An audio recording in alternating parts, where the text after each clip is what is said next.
Se vocês me derem 50% da Câmara e 50% do Senado, eu mudo o destino do Brasil.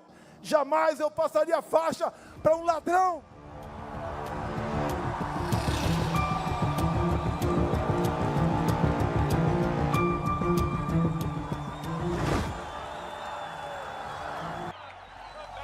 Make Brazil great again. Neste domingo tivemos uma manifestação gigante na Avenida Paulista. O nosso presidente, Jair Bolsonaro, convocou uma multidão do qual nenhuma outra figura ou personagem político tem capacidade de fazer no Brasil. A manifestação foi em prol da anistia dos inocentes e presos políticos do 8 de janeiro e contra o ativismo jurídico da esquerda no Supremo. Confira um pouco do que aconteceu em São Paulo sobre as análises de Luiz Ernesto Lacombe, Rodrigo Constantino, Ana Paula Henkel e Gustavo Segré. Consta, começando por você para manter a tradição, estão dizendo que tinha pouca gente, mas com certeza muito mais gente do que qualquer manifestação do Lula, da turma do Lula, mesmo que houvesse ali verba da Lei Rouanet, sanduíche de mortadela. Aliás, o Boulos, a gente vai falar daqui a pouquinho, o Boulos convocou uma manifestação, não tem data marcada, para pedir mais impostos, para as pessoas pedirem mais impostos. A gente pode fazer uma comparação depois. Consta, o que você achou da manifestação? Pois é, Lacombe, vamos lá, né? Não dá para fugir dessa questão numérica em que pese ter que ser comparado de forma relativa. O povo brasileiro está cansado, o povo brasileiro está exausto, né, com tudo que está acontecendo e ninguém mais consegue esconder o que está acontecendo. Cada semana nós temos uma fala bombástica de algum ministro do Supremo. O Gayer mostrou algumas, mas a que marcou essa semana foi a Carmen Lúcia, do Cala a Boca já morreu, é ditadura, é censura, mas até segunda-feira pode, dizendo que existem 213 milhões de pequenos tiranos na ágora do Brasil hoje. Quer dizer, eles se revelam admiradores do regime chinês. Então, ninguém mais tem dúvida do que está acontecendo. Eles não querem o povo na equação da democracia brasileira. O Bolsonaro é o principal alvo, porque está no meio entre eles e o povo. Né? Não é o Bolsonaro o alvo. São todos esses que o Bolsonaro ajudou a despertar o patriotismo, a consciência política. Parabéns a todos que estavam nas ruas. Não era pouca gente, ainda mais quando compara com o que o Lula tenta colocar. Ele cancela evento até do MST hoje em dia. Então, é gente. Né? São brasileiros resilientes que mostram a sua força, mas em números menores cada manifestação, porque as pessoas estão cansadas. E estão na dúvida de qual a saída disso. Estão perdendo um pouco da esperança, muitas pessoas. Né? Como o Augusto Nunes disse na cobertura da Oeste hoje, isso foi um lançamento de uma campanha eleitoral. Né? A presença de vários pré-candidatos que vão disputar o Senado, o Bolsonaro mesmo falando da importância de ter o Senado, e é muito fundamental. Então isso é uma estratégia eleitoral, acima de tudo. Né? Não é achar que essas pessoas vão para a rua e vai reverter a injustiça e tudo mais. Tem que pressionar os presidentes da Câmara e do Senado para a questão da pauta da anistia, isso é importante, mas é uma estratégia eleitoral, o que faz parte do jogo. Por quê? Porque nós temos que jogar de acordo com as cartas que temos na mesa. Não adianta, eu jogo pôquer, não adianta o sujeito ficar, eu queria vir com o par de ás o tempo todo, e não com 7-2. O povo brasileiro está apanhando, isso está muito claro. Está apanhando todos os dias, porque essa turma que, segundo o Datafolha, 58% do Brasil tem vergonha, pode botar aí 80 no mínimo, no número real, né? Essa turma está com as cartas na mão. Eles estão dando as regras, eles vão perseguir a direita. Então, nós temos que fazer o quê? Abandonar o barco? Desistir? Não! Eu mesmo, quando vi o Aquece na Aurivete, fiz questão de gravar um vídeo convocando. É o que temos. Tentar voltar a ocupar as ruas e fazer campanha bem feita, a mais transparente e limpa possível, porque vão criar casca em pelo de ovo para perseguir a direita e tentar ganhar o máximo possível no Senado, acima de tudo, para começar a ver se a gente reverte o estado de exceção, a ditadura que tomou conta do Brasil. Existem também algumas mensagens conflitantes, contraditórias, às vezes, que vêm do bolsonarismo raiz. Isso precisa ser dito, porque o próprio Bolsonaro estava com um semblante preocupado, claramente abatido, ele vem também de doenças, de passar mal e tudo, isso pesa, mas o Silas Malafaia ao lado dele fala mais grosso, sobe o tom, alguns outros, e ele depois faz consultoria com Temer. né? Então, existem sinais contraditórios. Ele tenta atrair o Kassab, que é um ato de pragmatismo na política, tudo bem, faz parte, né? Mas tudo isso gera mensagens, às vezes, contraditórias para um povo que está atônito, desesperado, indignado e sem saber o que fazer. O próprio Flávio, que lembrou do meu nome, agradeço, senador, mas o Flávio andou dizendo que tinha que anistiar o próprio Alexandre, enquanto que o irmão dele está aqui nos Estados Unidos tentando a lei Magnitsky, e há meio que desencontro de informação também se era ou não para levar as placas de lei Magnitsky, se o Bolsonaro apoia ou não isso. Enfim, então existem sinais contraditórios. O povo está meio perdido. E é normal que esteja, porque nós estamos apanhando, né? Nós estamos num apagão democrático e quem está mandando pesado e atropelando o povo e a nossa liberdade de expressão. A última foi, a gente vai falar disso, né, a questão do marco civil da internet, e eles estão dando de goleada. O Geyer, no Aquece da Auriverde, para fechar minha fala, ele mostrou números, dados, não tem espaço para contraditório aqui, de como existe uma perseguição evidente à direita, em especial ao PL, né, e à direita bolsonarista. 70%, grosso modo, dos inquéritos miram em parlamentares de direita. E a imensa maioria, crime de opinião que não existe no Brasil. Então, isso já basta para dizer o seguinte: olha, não tem democracia. E como é que alguém pode fingir que tem democracia se o nome de Jair Bolsonaro, que é o favorito, que é o principal cabo eleitoral, o principal líder de oposição, não estiver nas urnas ano que vem por por um pretexto, por uma desculpa ridícula de que teve com embaixadores falando de urna e tudo mais. Então, não há democracia. Não há democracia. Mas nós temos que tentar restaurar, resgatar a democracia. Como? Esse tipo de coisa, rede social, rua, conversando com uma elite meio abobalhada, que acha que está tudo bem, que está meio, enfim, ignorando o elefante na loja de porcelana, quebrando tudo, para fingir que há uma normalidade institucional. Não há. Nós temos que partir dessa premissa, mas jogar com as cartas que temos. Ana, o Bolsonaro falou mais uma vez, ele tem falado muito sobre isso, da eleição para a Câmara Federal e para o Senado, né? Principalmente, como disse, consta, a eleição para o Senado interessa muito, tanto que o próprio Lula já começou a falar sobre isso, sobre a necessidade de eleger muitos senadores, né, ligados a ele, né? Então, mais uma vez, é um lembrete importante para todo mundo. Claro, a gente quer que haja bons candidatos a presidente, né, da nossa perspectiva, mas a eleição para o Senado, principalmente, é muito importante no ano que vem. O brasileiro entendeu, né, Lacombe, que sem um Senado forte, sem um Senado independente, não adianta nada, pauta nenhuma, manifestação nenhuma.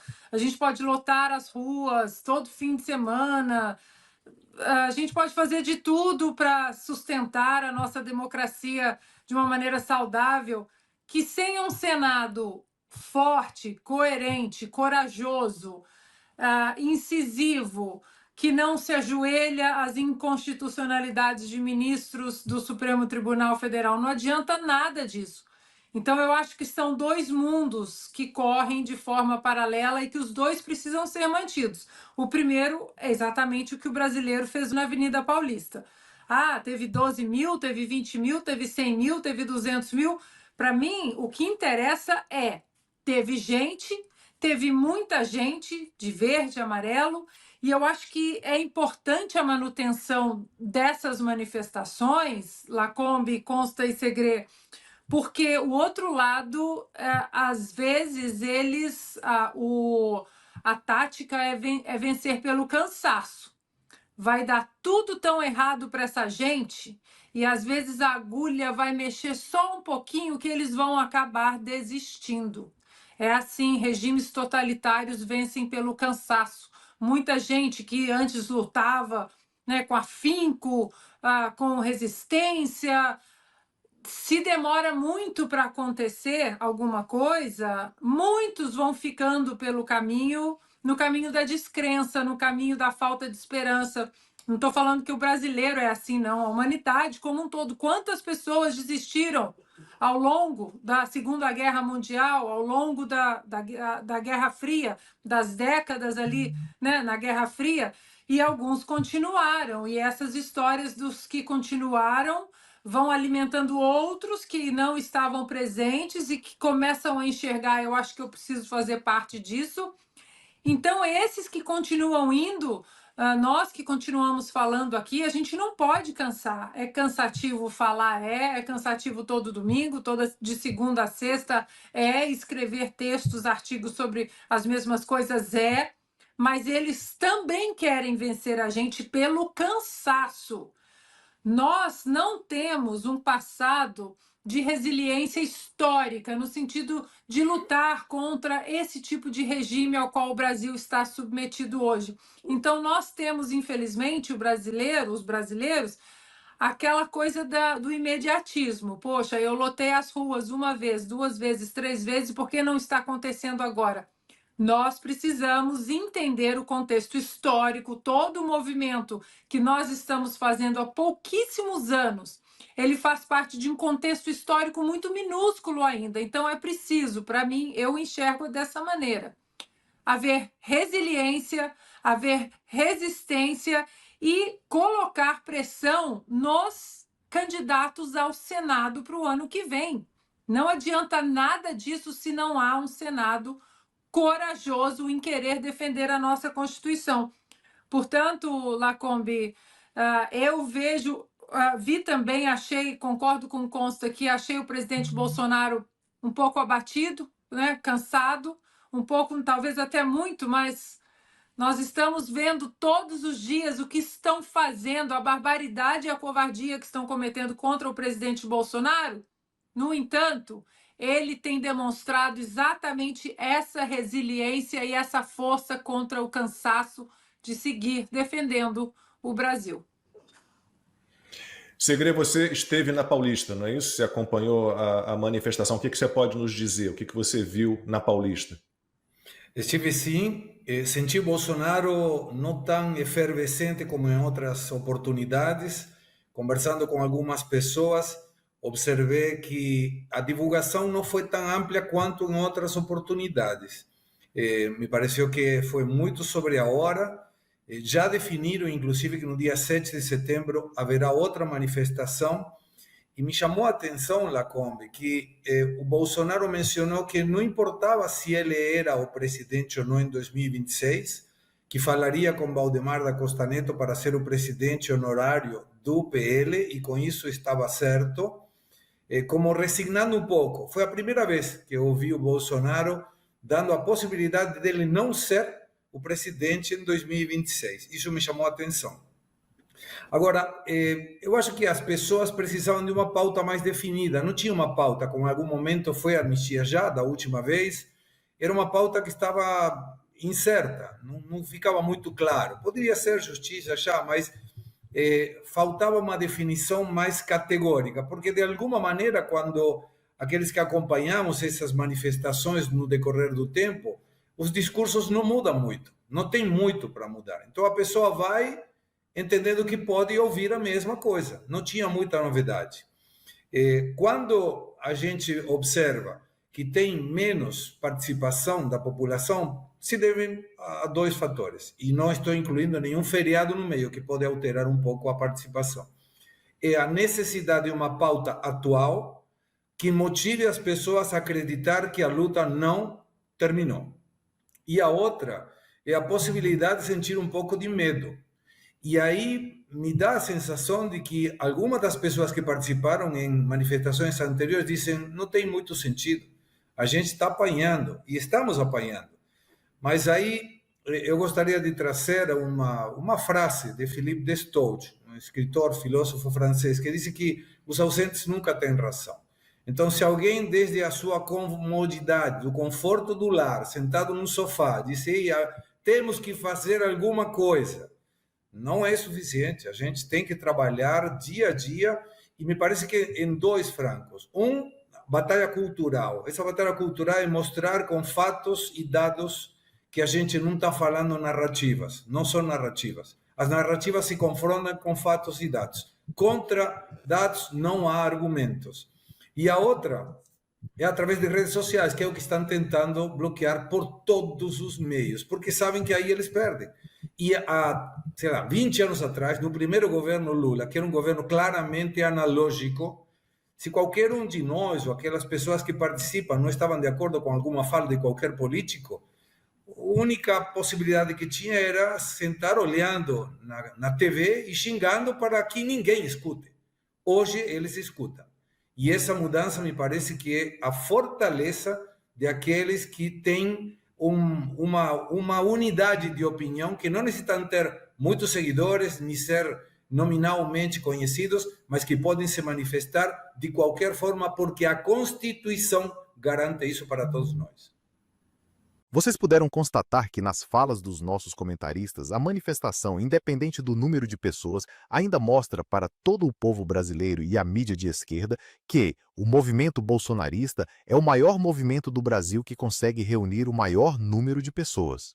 Bolsonaro se mostra cada vez mais cansado, fruto do atentado que sofreu em 2018 e da atual perseguição judicial que sofre desde que sentou na cadeira presidencial. Fique agora com os melhores momentos da manifestação na Avenida Paulista. Dizia a vocês, não interessa onde eu esteja, não interessa a covardia que porventura façam comigo, porque eu tenho a certeza que o objetivo final não é prender, é eliminar. Logicamente não quero ser preso e nem morto, mas não posso fugir da minha responsabilidade. Não posso fugir da verdade, não posso fugir da minha palavra para com vocês. E digo, estaria muito bem se estivesse do outro lado, mas não estou. Estou do lado de Deus, pátria, família e liberdade. Se vocês me derem, por ocasião das eleições do ano que vem, 50% da Câmara e 50% do Senado, eu mudo o destino do Brasil. Algo me fez sair do Brasil.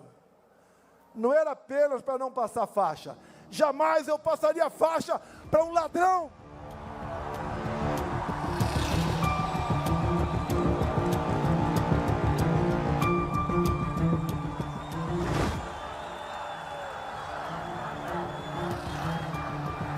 Jamais passaria faixa para um ladrão.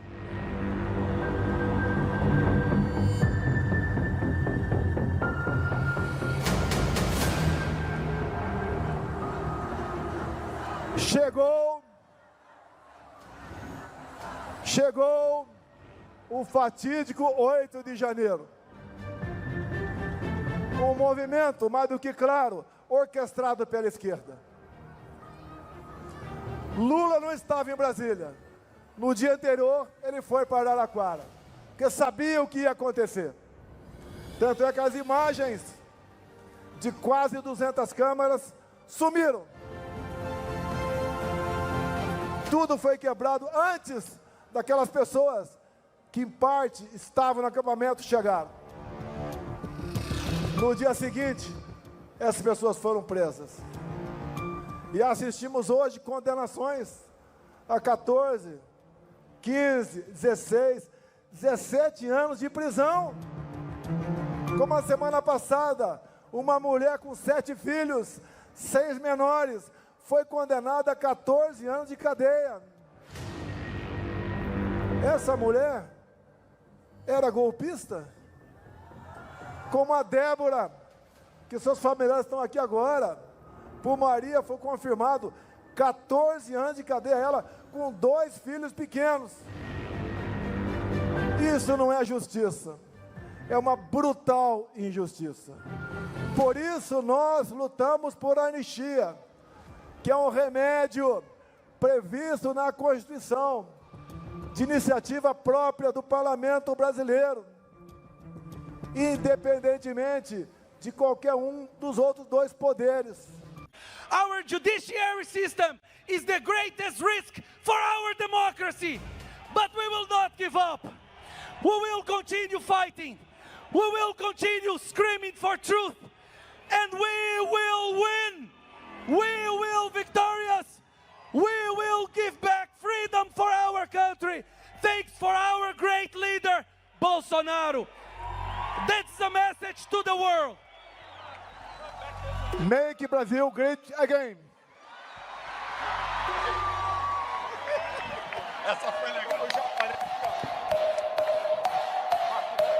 Agora, essas pessoas que querem prender o nosso presidente, essas pessoas que querem segurar e silenciar as nossas vozes, são pessoas que falam isso daqui que eu quero mostrar para vocês. As plataformas, né, a internet deu voz aos imbecis. A internet deu voz aos imbecis? A internet deu voz ao povo!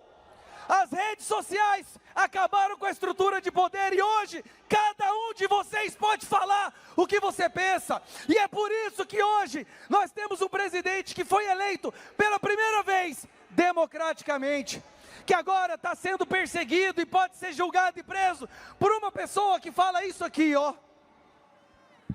Esse tempo da autorregulação, da ausência de regulação da liberdade de expressão como valor absoluto, que é uma fraude, que é uma falcatrua, esse tempo acabou no Brasil. Acabou. De acordo com esse ministro da nossa Suprema Corte, esse tempo de liberdade de expressão acabou. Acabou? E não vai acabar. Sabe por quê? Porque nós estaremos aqui todas as vezes que o nosso capitão chamar. Nós estaremos nas ruas lutando pelo nosso país, pela nossa liberdade, quantas vezes forem necessárias. Agora, peraí, eu estou vendo esse tanto de gente aqui, mas eu me lembro de um ministro que disse o seguinte: nós derrotamos a censura, nós derrotamos a tortura, nós derrotamos o bolsonarismo. Eles derrotaram o bolsonarismo? Nunca estivemos tão forte quanto agora.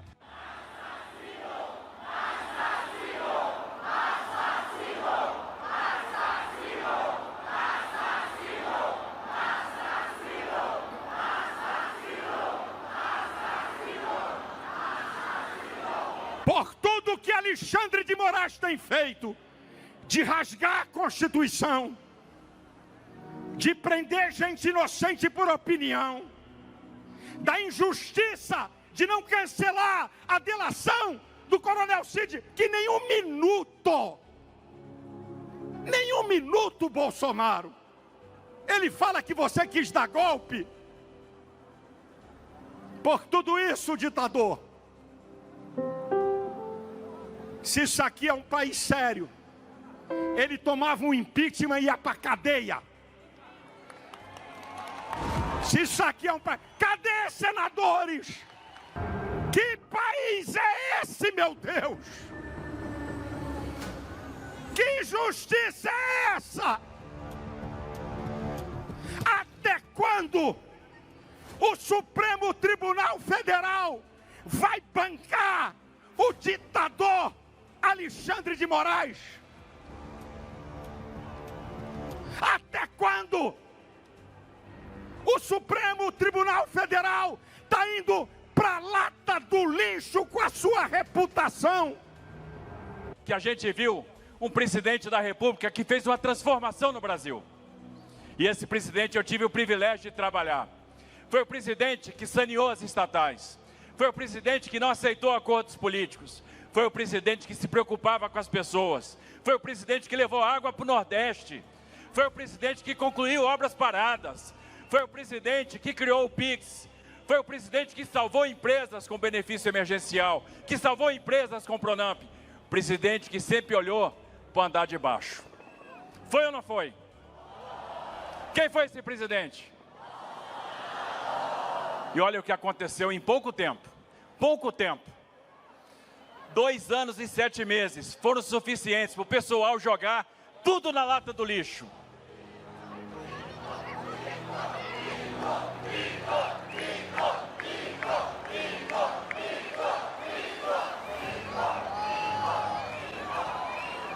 Isso deve dar uma dor de cotovelo em algumas pessoas, porque só tem uma pessoa que é chamada de mito onde vai, mas ninguém. Eu vim da justiça, eu fui procuradora há 24 anos, eu nunca vi nada parecido com o que nós estamos vivendo agora. Não existe mais justiça no Brasil, não existe mais ordenamento jurídico, devido processo legal, ampla defesa, nada disso é respeitado. E a prova disso é esse processo ridículo, fantasioso desse golpe que nunca existiu. E o nosso amado presidente Bolsonaro, vítima desse processo, junto com tantos outros, Braga Neto, tantos outros, General Heleno, pessoas de valor, homens, mulheres que sempre deram a vida por esse país. E nós temos ali cartazes que representam, simbolizam alguns dos perseguidos e exilados políticos. Nós vamos continuar lutando por eles. Nós não vamos desistir jamais da anistia. Nós não vamos desistir do nosso Brasil. É uma vergonha que a gente dependa de sanções internacionais para colocar de volta os poderes dentro do seu quadrado constitucional. Comente aqui embaixo o que você achou dessas manifestações. Para você essas manifestações ainda têm algum sentido? Ou para você é perda de tempo? Eu falo por mim, eu estive lá e é sempre uma emoção muito grande. Confraternizar e ver milhares de brasileiros num propósito de ver o Brasil para frente, livre desses parasitas que chupam o nosso sangue. Não quero que os meus filhos e netos tenham um Brasil igual ou pior do que já vemos hoje, e é por isso que eu luto. Se você também luta até as suas últimas forças, curta o vídeo, comente aqui embaixo e compartilhe este vídeo. Não esqueça também de verificar a sua inscrição, pois o YouTube está removendo os nossos inscritos. Meu nome é Victor Moreira, seu amigo do canal Endireitei. Obrigado mais uma vez por você estar aqui com a gente e eu te espero no próximo vídeo. Tchau!